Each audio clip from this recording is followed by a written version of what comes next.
The ship came from the stars on a Tuesday morning.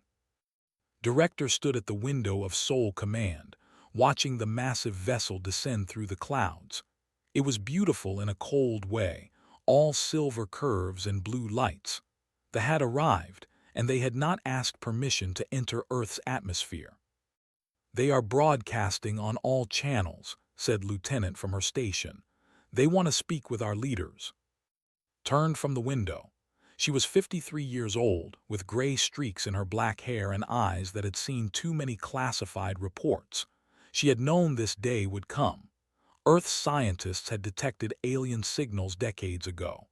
The government had kept it secret, preparing in silence while the world went about its normal business. "Tell them we will meet," said Assembly Hall 7, 1 hour. The delegation walked through the halls of Sol Command like they owned the building. There were 3 of them, tall beings with pale blue skin and 4 arms. Their leader introduced himself as emissary. He smiled, but his smile did not reach his eyes. "Humans," said, settling into a chair that was too small for his frame. "You have finally caught our attention. Your little ships reached Alpha last year. Very impressive for such a young species." Sat across from him. Beside her was Ambassador Lee, a calm man with silver glasses and a patient face. In the corner, saying nothing, stood Admiral Park. He was a large man with broad shoulders and hands that had commanded warships for 30 years. He watched the aliens with no expression. "We are honored by your visit," Ambassador said smoothly. "Earth welcomes the opportunity for peaceful contact." Laughed, it was not a kind sound. "Peaceful contact," he repeated. "Yes, that is what we offer. The Galactic Assembly has watched your species for some time. You are clever for primitives. You learned to split the atom before you learned to be wise. You almost destroyed yourselves twice, but you survived and now you reach for the stars." "We are proud of our progress," said carefully. "Progress?" waved one of his 4 hands dismissively. "You have 47 ships capable of faster-than-light travel. 47. The Assembly commands millions. You have colonized 1 moon and established research stations on Mars. We have claimed 10,000 worlds." He leaned forward, and his smile disappeared. "You are children playing in a garden filled with wolves. The Assembly offers you protection. You will attend the summit on Prime. You will accept protectorate status. You will surrender all territorial claims beyond the orbit of Mars. In exchange, we will not destroy you." The room went silent. Ambassador's face remained calm but saw his hands tighten beneath the table. Admiral did not move at all. He simply stared at with eyes like stone. "That is quite an offer," said slowly. "We will need time to consider." "You have 1 week," said. He stood and his delegation rose with him. "The Assembly is patient but not infinitely so. Choose wisely, humans." They left without another word. The moment the aliens were gone, turned to her colleagues. "Emergency meeting. Now, call everyone." 3 hours later, Earth's most powerful leaders sat in the underground bunker beneath Sol Command. Presidents, prime ministers, generals, and scientists filled the room. Holographic displays showed the ship still hovering above the Pacific Ocean. "They want us to kneel," said the president of the European Federation. "Surrender our future to become their servants." "They have the power to back their threats," a general argued. "We cannot fight millions of ships with 47. Ambassador stood. "Diplomacy is still possible. If we attend the summit, we can negotiate better terms. Perhaps partial autonomy, a path to eventual independence." "They will never grant independence," Admiral spoke for the first time. His voice was deep and quiet. "I have read the intelligence reports. 18 species have accepted protectorate status in the last 1,000 years. None have ever been freed. They are slaves in all but name." "Then what do you suggest?" the ambassador asked. "War, suicide?" Admiral looked around the room. Then he pressed a button on the table, and a new holographic display appeared. It showed a region of space far beyond Neptune, in the cold darkness of the cloud. "What is this?" asked, though something in her chest already knew. "Project," said, "classified above all other classifications. For 200 years, while we showed the galaxy 47 ships, we built something else, something hidden." The display zoomed in. Shapes appeared in the darkness. Ships, hundreds of them, thousands of them.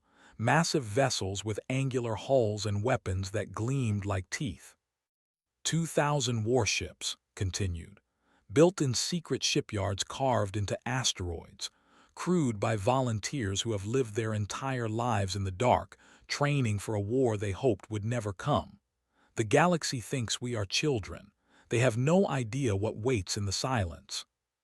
The room erupted in noise. Questions, demands, accusations. How could this be kept secret? Who authorized this? Was it even real? Raised her hand, and slowly the room quieted. "Admiral," she said, "are you telling me that Earth can fight?" "I am telling you," said, "that Earth can win." The debate lasted through the night and into the next morning. Some wanted to reveal the fleet immediately. Others wanted to continue hiding, to build more ships before any confrontation. A few still argued for diplomacy. In the end, made the decision. She was the director of Earth's defense initiative, and in matters of survival, her word was final. "We will not attend the summit," she announced. "We will not accept protectorate status. We will not surrender our future." "They will be furious," Ambassador warned. "Let them be furious," said. "We will give them no reason to attack. We will be polite, we will be firm, and we will say one simple word." She looked at Admiral, and something passed between them, an understanding, a shared knowledge of what was hidden in the dark. "No." 1 week later, Ambassador stood before the delegation in the same hall where they had first met. He bowed politely, his face showing nothing but respect. "The people of Earth thank the Galactic Assembly for their generous offer," he said. "After careful consideration, we have decided to respectfully decline. We wish to remain independent and manage our own affairs. We hope this will not damage our potential friendship." Emissary stared at him. Then he laughed, a harsh and ugly sound. "You decline," he said. "You actually decline.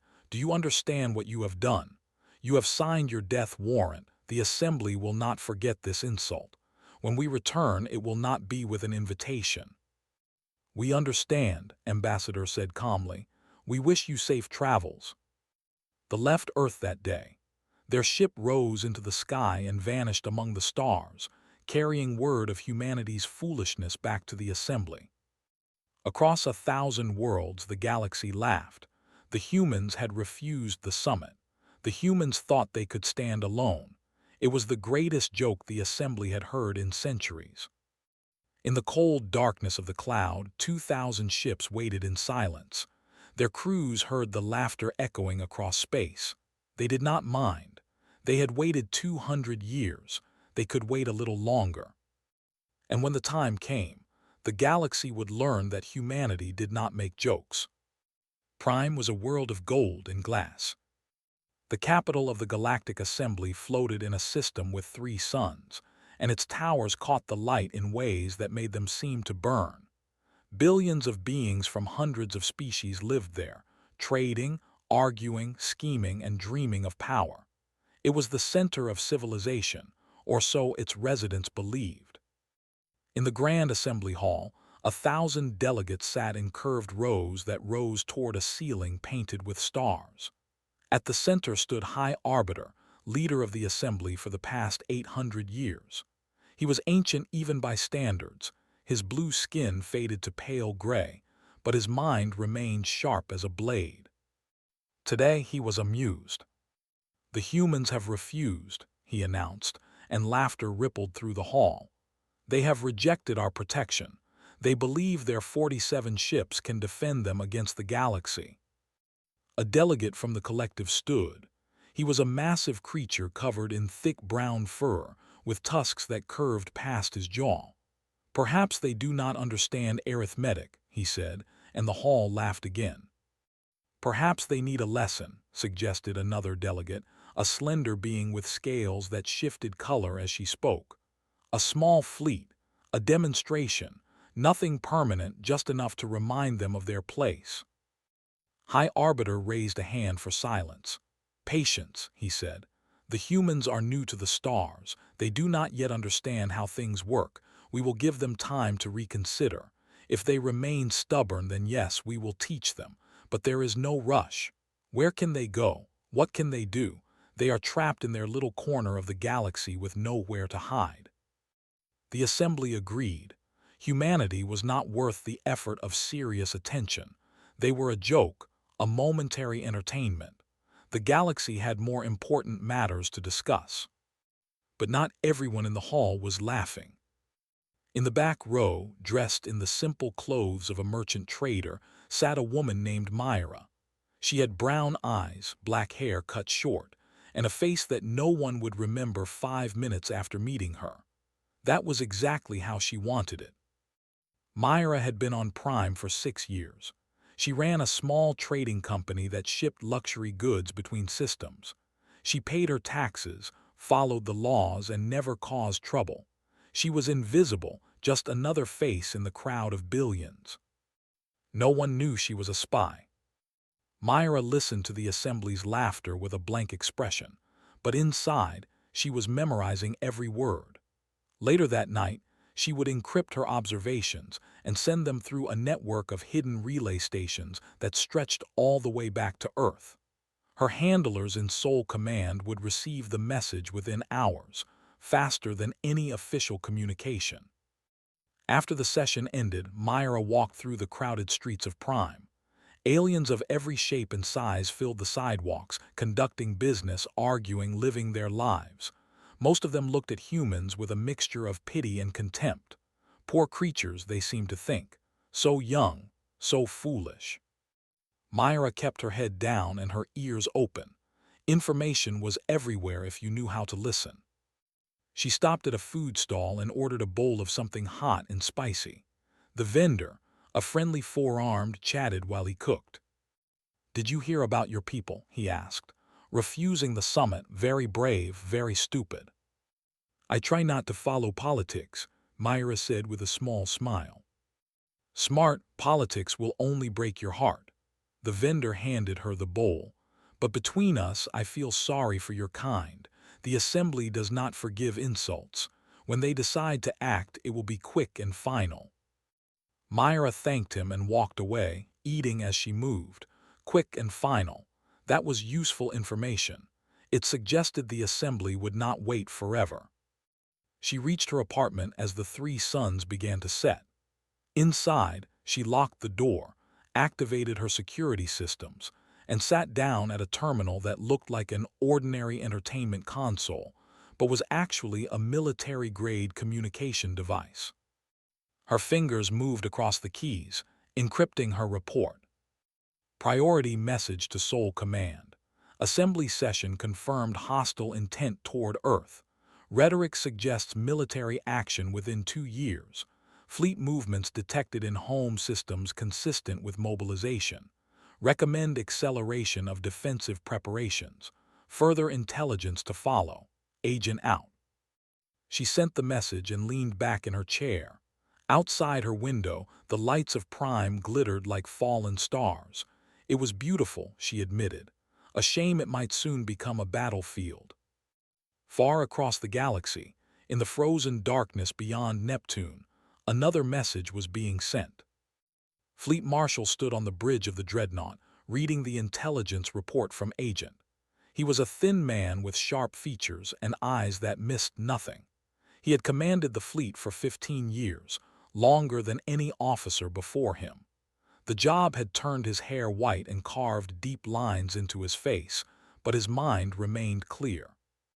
2 years, he said quietly. That is faster than we expected.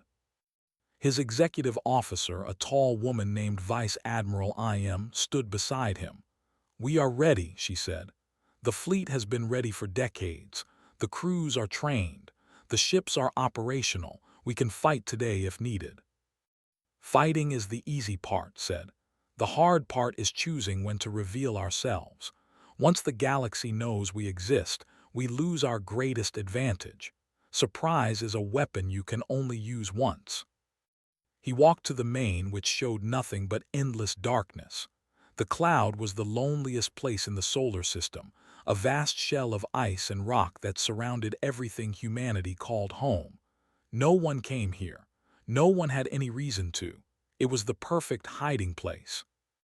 They drifted among 1,000 other ships, all running silent, all invisible to any sensor the galaxy possessed. The humans had spent 2 centuries perfecting their stealth technology. Their ships did not emit heat. They did not reflect light. They existed in the spaces between detection, ghosts in the endless night. "What do you think they will send?" asked, "when they finally decide to attack?" Considered the question. "They are arrogant. They will want to make an example of us. I expect a fleet large enough to seem overwhelming but small enough to avoid real inconvenience. Perhaps 500 ships, perhaps 1,000. We have twice that." "Yes, but numbers are not everything. We need the galaxy to fear us. That means we cannot just win. We must win so completely that no one ever dares to threaten Earth again." Nodded slowly, total victory. Total and absolute. Turned from the continue training drills. I want every crew ready for combat at a moment's notice. When the order comes, we will have no time for hesitation. As left to carry out his commands, remained alone on the bridge. He thought about Earth, that small blue world so far away. He had not seen it in 30 years. Most of his officers had never seen it at all, born and raised on secret stations in the outer solar system. They fought for a home they had never known, protected a planet they had only seen in photographs. That was the price of secrecy. The crews sacrificed everything so that Earth could remain safe. They lived in darkness so that their families could live in light. Pulled up a holographic map of the galaxy. The Assembly's territory was vast, spanning thousands of systems. Earth was a tiny dot on the edge, so small it was almost invisible. But dots could grow, and sometimes the smallest things held the greatest power. "Let them laugh," said to the empty bridge. "Let them mock us. Let them think we are weak. When the time comes, we will show them the truth." He closed the map and returned to his work. There was much to prepare. On Prime, the Assembly continued to celebrate humanity's foolishness. On Earth, Director continued to play the role of the helpless leader, begging for peace while secretly counting down the days. And in the silent dark of the cloud, 2,000 ships waited for their moment. The galaxy had dismissed Earth from its summits. Soon, Earth would hold a summit of its own. Captain had never seen a sunrise. She was born on Station Omega 7, a hidden base carved into an asteroid in the belt. Her parents were engineers, and their parents had been officers before them. For 3 generations, her family had lived in the darkness beyond Neptune, serving a mission so secret that most of Earth's population did not know it existed. Was 34 years old now, and she commanded the stealth carrier, the pride of the fleet. She had trained her entire life for war, but she had never walked under an open sky, never felt rain on her face, never smelled the ocean. Earth was a dream to her, a beautiful idea that she protected without ever touching. Today, she walked through the corridors of her ship, inspecting her crew. It was massive, nearly 2 kilometers long, with hangar bays that held 300 attack fighters and weapons that could crack a planet's crust. But it moved through space like a whisper, invisible to every sensor the galaxy had ever invented. "Captain on deck," announced a young officer as entered the main engineering bay. Chief Engineer looked up from his workstation. He was an older man with oil-stained hands and a permanent squint from years of starring at technical displays. He had designed the Ghost Drive, the propulsion system that made ships impossible to detect. "Captain," he said with a nod, "come to check on my engines again." "Always," replied. "How are they running?" "Perfect as usual," gestured toward the massive machinery that filled the bay. Pipes and conduits snaked in every direction, surrounding a central core that glowed with soft blue light. The ghost drive does not just move us through space, it bends the fabric of reality around us. We travel through the gaps between dimensions, the places where light does not go and sensors cannot reach. Had heard this explanation many times, but she still found it fascinating. And the enemy truly cannot detect us. The enemy does not even know such technology is possible, smiled proudly. They think faster-than-light travel requires massive energy signatures that can be tracked across light years. They have no idea we solved that problem 2 centuries ago. When we move, we leave no trace. When we stop, we might as well not exist. This was the secret at the heart of Project. Earth had discovered faster-than-light travel 230 years ago, but instead of announcing it to the galaxy, the government had made a different choice. They revealed only a fraction of their capabilities, showing the universe primitive ships that could barely cross interstellar distances. Meanwhile, in the darkness of the outer solar system, they built something far more advanced. The deception had required enormous sacrifice. Thousands of people lived their entire lives in hidden bases, cut off from the rest of humanity. Families were born, grew old, and died without ever seeing the sun, all to maintain the illusion that Earth was weak. Understood the necessity, but sometimes she wondered if it was worth the cost. Her grandmother had joined at 20, full of hope and purpose. She had died at 87, still waiting for the war that would justify her sacrifice. Her mother had done the same, now continued the tradition, commanding a ship that might never fire its weapons in anger. But today felt different. The intelligence reports from Prime suggested that the waiting might finally be over. She left engineering and made her way to the bridge. Vice Admiral IM was already there, reviewing tactical displays with the senior officers. Captain said, "I was about to call you. We have received new orders from Fleet Marshal." "What kind of orders?" His expression was serious but could see something else in her eyes. Excitement, perhaps, or anticipation. Protocol 7 said, "Full combat readiness. The Assembly is mobilizing a fleet against Earth. We expect contact within 6 months." The bridge went silent. Every officer present understood what those words meant. After 200 years of waiting, the fleet was finally going to war. Felt her heart beating faster, but she kept her voice calm. "What are their numbers?" Intelligence suggests 800 ships, mostly cruisers and destroyers with support vessels. 800 against 2,000, allowed herself a small smile. They have no idea what they are walking into. That is the plan. Brought up a holographic map showing the solar system. The Assembly fleet will approach from the direction of space. They will expect to find Earth's visible defense force, the 47 ships we have allowed them to see. They will destroy those ships and demand surrender. And then we emerge from the cloud and show them what humanity can really do. Studied the map. The distances involved were enormous, but with the Ghost Drive, her fleet could cross them in hours. They could appear anywhere at any time without warning. "What about Earth's visible fleet?" she asked. "Those 47 ships have real crews, real people." His expression flickered with something like pain. "They know the plan. They have always known. Their sacrifice will make our victory possible." It was a harsh truth. The crews of Earth's public fleet would die so that they could remain hidden until the perfect moment. They would fight bravely, buying time, making the enemy believe they had already won. And then, when the Assembly celebrated their easy victory, 2,000 ghosts would rise from the dark. Thought about those crews. They were heroes in a way that no one would ever fully appreciate.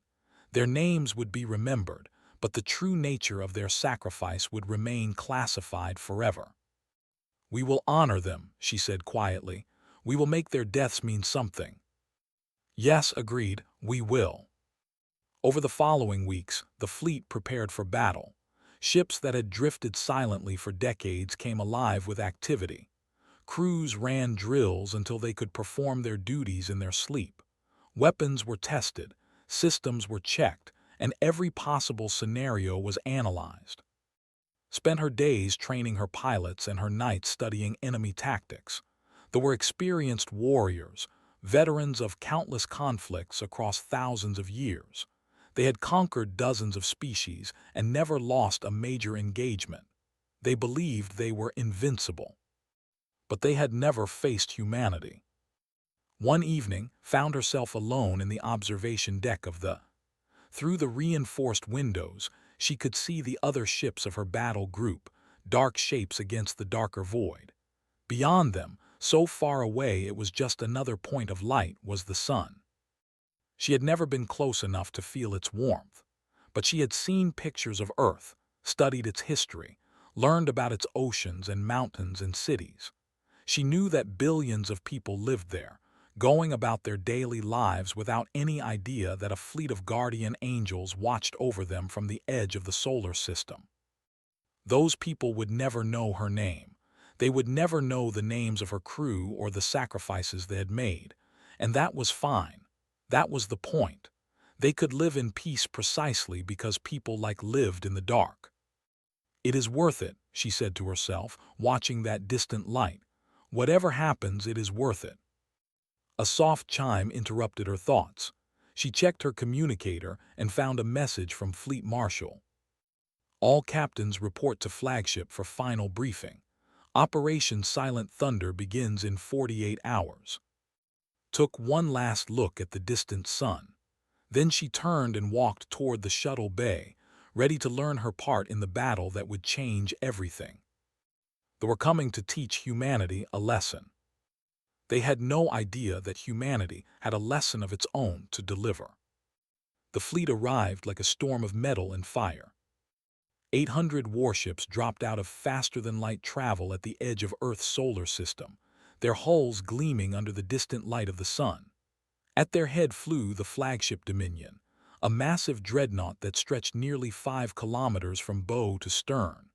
Its commander, Admiral, stood on the bridge with his 4 arms clasped behind his back, watching the tactical displays with cold satisfaction. "Scan the system," he ordered. "Show me what the humans have prepared." The sensor officers worked their consoles. Moments later, the results appeared on the main, laughed when he saw them. 47 ships, he said, just as intelligence reported, and they have positioned them near their third planet, that little blue world they call home. How touching. They think they can defend it. His executive officer, a veteran named, studied the display with less amusement. "Their defensive position is actually quite good," he observed. "They are using their planet's gravity well to anchor their formation.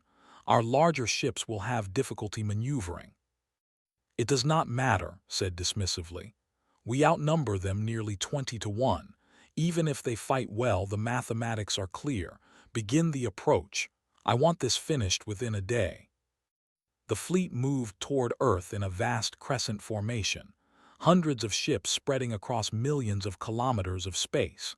They broadcast their demands on all frequencies, ordering humanity to surrender immediately or face complete destruction. On orbital station, Lieutenant watched the enemy fleet growing larger on her screens. She was 26 years old, the youngest tactical officer in Earth's visible fleet. She had known this day was coming. They all had, but knowing something and facing it were different things. "Lieutenant," said her commander, a gray-haired woman named Colonel Han. "Status report. Enemy fleet will reach weapons range in 4 hours, reported, keeping her voice steady. They have not deviated from their approach vector. No indication they suspect anything unusual." Colonel Han nodded. She was one of the few officers in the visible fleet who knew the full truth about Project. Most of her crew believed they were about to die in a hopeless battle. In a way, they were right. But their deaths would serve a purpose beyond anything they could imagine. "Maintain defensive positions," Han ordered. "All ships prepare for combat, and remember why we fight." Across the solar system, Earth's 47 ships arranged themselves into a tight formation around their home planet. They were older vessels, deliberately kept obsolete to maintain the illusion of human weakness. Their weapons were generations behind the technology. Their shields could barely withstand a single barrage. They had no chance of winning. But they were not trying to win. They were trying to buy time. Admiral Park stood on the bridge of the command ship, watching the enemy approach. He had transferred to the visible fleet 6 months ago, leaving behind his position in sole command. When the battle came, he wanted to be here, with the men and women who would give their lives for humanity's future. "Admiral," said his communications officer, "the enemy flagship is hailing us." "Put it through." The flickered, and Admiral's face appeared. His blue skin seemed almost purple in the light of his bridge, and his expression radiated contempt. "Humans," said, "you have one final opportunity to surrender. Lay down your weapons, open your planet to occupation, and accept the Assembly's judgment. Do this, and we will show mercy. Resist, and we will destroy everything you have built." Looked at the alien commander for a long moment. Then he smiled. "This is Admiral Park of the United Earth Defense Force. I have a message for the Galactic Assembly." "Speak quickly. My patience is limited." "We decline your offer. Earth will never surrender. If you want our world, you will have to take it from our cold, dead hands. And I promise you this, Admiral. Even if you win today, you will pay a price that the galaxy will remember forever." His eyes narrowed. Bold words from a dead man. "Very well, you have chosen your fate." The transmission ended. Moments later, the fleet opened fire. The battle that followed was exactly what the Assembly had expected. Earth's ships fought with desperate courage, their weapons flashing against the endless tide of enemy vessels. They used every trick their commanders knew, every tactic their pilots had trained for. But the numbers were simply too overwhelming. The frigate was the first to fall, torn apart by concentrated fire from a dozen cruisers. Then the destroyer, then the carrier. One by one, Earth's ships died, taking what enemies they could with them. Lieutenant stayed at her post on station, even as the structure shook from nearby explosions. She tracked enemy movements, relayed information to surviving ships, and refused to abandon her station even when Colonel Han ordered an evacuation. "Someone has to keep watching," said. "Someone has to record what happens here." Han looked at the young woman, saw the determination in her eyes, and understood. She placed a hand on shoulder. "Then watch well, Lieutenant, and survive if you can. The galaxy needs to know what humanity is willing to sacrifice." Admiral fought from the bridge of the until his ship was burning around him. When the end came, he was standing at his command post, giving orders to ships that no longer existed. "This is to all surviving vessels," he broadcast on an open channel, knowing the enemy would hear. "Earth remembers, Earth endures, and Earth will never forgive." They exploded in a flash of white light. In orbit above Earth, Station drifted through the debris field of what had been humanity's fleet. Sat alone in the darkened tactical center, surrounded by silent consoles and empty chairs. The battle had lasted 9 hours. When it was over, 43 of Earth's 47 ships had been destroyed. The fleet now surrounded the planet, demanding surrender. Their broadcast played on every frequency, every channel, every screen across the world. "The human resistance has been crushed," Admiral announced triumphantly. "Your fleet is destroyed. Your defenders are dead. You have no hope. Surrender now, or we will begin bombardment of your population centers. You have 1 hour." On Earth, billions of people looked up at the sky, knowing that alien warships filled the darkness above them. Many prayed, many wept, many held their loved ones close, waiting for the end. In sole command, Director stood before a bank of screens showing the devastation in orbit. Her face was pale, but her hands were steady. She had known this moment would come. She had helped plan it, but that did not make the losses any easier to bear. Director, said Ambassador Lee, standing beside her. It is time. Nodded slowly. She walked to the main communication console and opened a channel that would broadcast to every speaker on the planet and every receiver in space. People of Earth, she said, today we faced an enemy that believed we were helpless. They came with 800 warships to conquer a species they considered primitive, and our visible defenders gave their lives to protect you, fighting against impossible odds. She paused, and when she spoke again, her voice was stronger. But they did not die in vain. They died to keep a secret that is now ready to be revealed. Far away in the cloud, Admiral Iam received a coded transmission. 2 words. Silent thunder. The time has come, she announced to her bridge crew. Send the signal to all ships. Operation Silent Thunder is go. Across the darkness, 2,000 reactors ignited simultaneously. Ships that had been cold and silent for decades came alive with power.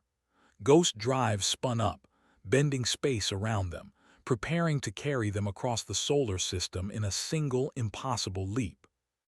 On Earth, Director continued her broadcast. You wanted our answer to your summit, she said, looking up as if she could see the fleet through the ceiling. It is coming. And in the space beyond Neptune, the silent dark began to move. Admiral was savoring his victory when the impossible happened. He stood on the bridge of the Dominion, watching Earth rotate slowly below his fleet. The human resistance had been crushed exactly as he had predicted. Their pathetic ships were debris now, scattered across orbital space like broken toys. The assembly's power had been demonstrated once again. Begin preparing the surrender ceremony, ordered. I want their leaders brought before me within the hour. Make sure the galaxy sees this. Every species must understand what happens when they defy us. Admiral, said his censor officer, a young whose voice suddenly trembled. We are detecting something strange. Strange how? Multiple contacts appearing at the edge of the system. They were not there a moment ago, they just appeared. Frowned, how many contacts? The censor officer's face went pale. Admiral, I am reading over 2,000 ships. The bridge fell silent, walked slowly to the tactical display, his 4 hands clenching into fists. The screen showed his fleet orbiting Earth, dominant and victorious. But beyond them, spreading across the outer system like a wave of darkness, were contacts that should not exist. That is impossible, said, leaning over the display. No fleet can appear from nowhere. There would be energy signatures, transition effects, something our sensors would detect. And yet there they are. His voice was cold. Identify those ships now.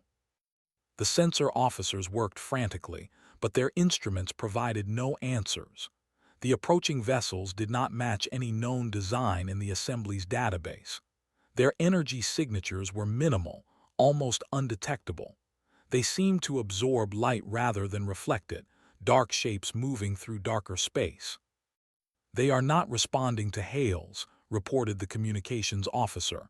They are simply coming. How fast? At their current speed, they will reach our position in approximately 2 hours. But Admiral, that speed should be impossible. Nothing can accelerate that quickly without generating massive thermal signatures. Our sensors should have detected them days ago. Stared at the display. 2,000 ships, 2,000 vessels that had appeared from nothing, using technology the galaxy had never seen. He thought about the human admiral's final words. Earth will never forgive. They were hiding, he realized aloud. All this time they were hiding. Admiral said urgently, we should withdraw. We can return with a larger fleet with reinforcements. Withdraw, turned on his executive officer with fury in his eyes, and tell the assembly that the ran from humans, that we abandoned our victory because we were frightened by sensor ghosts. No, we have 800 warships. Whatever these new vessels are, we will destroy them. But Admiral, prepare the fleet for combat, reform into defensive formation, and get me more information about those ships." Across the solar system, the fleet advanced like shadows given form. At their center flew the captain, standing tall on her bridge as her crew worked with calm efficiency. "Enemy fleet is reorganizing," reported her tactical officer. "They have detected us but cannot identify our vessels. Their communications are confused. They do not understand what they are seeing." Allowed herself a small smile. "Good. Let them wonder. Maintain ghost protocols. I want to be in weapons range before they fully understand what is happening." "Captain," said her communications officer, "we are receiving a transmission from Fleet Marshal." "Put it through." Fleet Marshal's face appeared on her personal screen. He looked older than the last time she had seen him, worn down by the weight of command, but his eyes burned with determination. "All ships, this is Fleet Marshal. Today we emerge from the darkness. Today we show the galaxy what humanity can do. Remember those who fell in the first battle. Remember the sacrifice of Admiral Park and all who died with him. Fight in their honor, fight for Earth, and show no mercy to those who threatened our home." The transmission ended, turned to her crew. "You heard the Marshal, battle stations." The engagement began at extreme range, with both fleets testing each other's capabilities. The fired first, their weapons lancing across thousands of kilometers of space. But the ships simply were not there. They flickered between dimensions, phasing through attacks that should have torn them apart. "Their weapons cannot track us," reported tactical officer with growing excitement. "They are firing blind, trying to hit targets that keep disappearing. Return fire, focus on their largest vessels." The weapons were unlike anything the galaxy had seen. They did not fire energy beams or missiles in the conventional sense. Instead, they created localized tears in space-time, ripping enemy ships apart from the inside. The first cruiser did not explode. It simply came apart, its hull separating into 1,000 pieces without any visible cause. On the Dominion, Admiral watched in horror as his fleet began to die. "What is happening?" he demanded. "Why can we not hit them?" "They are not following normal physics," reported, his voice shaking. "They appear and disappear at will. Our targeting systems cannot lock on. And their weapons, Admiral, their weapons ignore our shields completely. We are defenseless against them." Ship after ship fell to the human assault. The vessels moved through the formation like wolves through a herd of sheep, striking without warning, killing without mercy. Every tactic the assembly had developed over thousands of years proved useless against an enemy that fought by different rules. Vice Admiral I.M. commanded the vanguard from her own ship, coordinating the attack with precise efficiency. "Focus fire on their command vessels," she ordered. "Break their communication networks. Make them fight alone and blind." The battle lasted 12 hours. When it was over, the fleet was gone. Not scattered, not retreating, gone. Of 800 ships that had come to conquer Earth, fewer than 50 survived. They fled into the void, carrying their wounded and their terror back toward assembly space. Behind them, they left a debris field that would drift in orbit for centuries. The fleet had not lost a single vessel. Stood on her bridge, watching the last enemy ships disappear into the darkness. Around her, her crew sat in stunned silence. They had trained for this moment their entire lives. Now that it had finally come, none of them quite knew how to feel. "Captain," said her communications officer softly, "we are receiving transmissions from Earth. The people are celebrating. They are calling us saviors." Thought about her grandmother who had died waiting for this day. She thought about all the crews who had lived and died in the outer darkness, never seeing the world they protected. They were the true saviors. She was just the one who got to finish what they had started. "Tell Fleet Marshal that the operation is complete," she said. "The enemy has been neutralized. Earth is secure." In sole command, Director received the message with tears streaming down her face. Around her, the staff erupted in cheers, embracing each other, releasing decades of fear and tension. Ambassador Lee stood beside her, watching the celebrations with a thoughtful expression. "It is not over," he said quietly. "The Assembly will not accept this defeat. They will send more ships, larger fleets." "I know," replied. "But today we have shown them that Earth is not helpless. We have shown them that humanity will fight. And we have shown them that the cost of challenging us is higher than they ever imagined." She looked up at the screens, which now showed the fleet taking position in orbit around Earth. 2,000 ships, each one a testament to human determination and sacrifice. 200 years of secrecy, finally revealed. "Send a message to Prime," she said. "Tell the Assembly that Earth requests a diplomatic audience. We have terms to discuss." Raised an eyebrow. "You think they will agree?" "After today, yes," smiled, and there was steel behind it. "I think they will agree to anything we ask." The galaxy watched in stunned silence as the news spread. Earth had crushed an assembly fleet. Earth had weapons that physics. Earth had emerged from nowhere as a power that could not be ignored. On 1,000 worlds, plans were rewritten. On 100, new hope was born. And on Prime, High Arbiter sat alone in his chambers, staring at reports that told him his age of dominance was ending. Humanity had answered. And the galaxy would never forget the sound.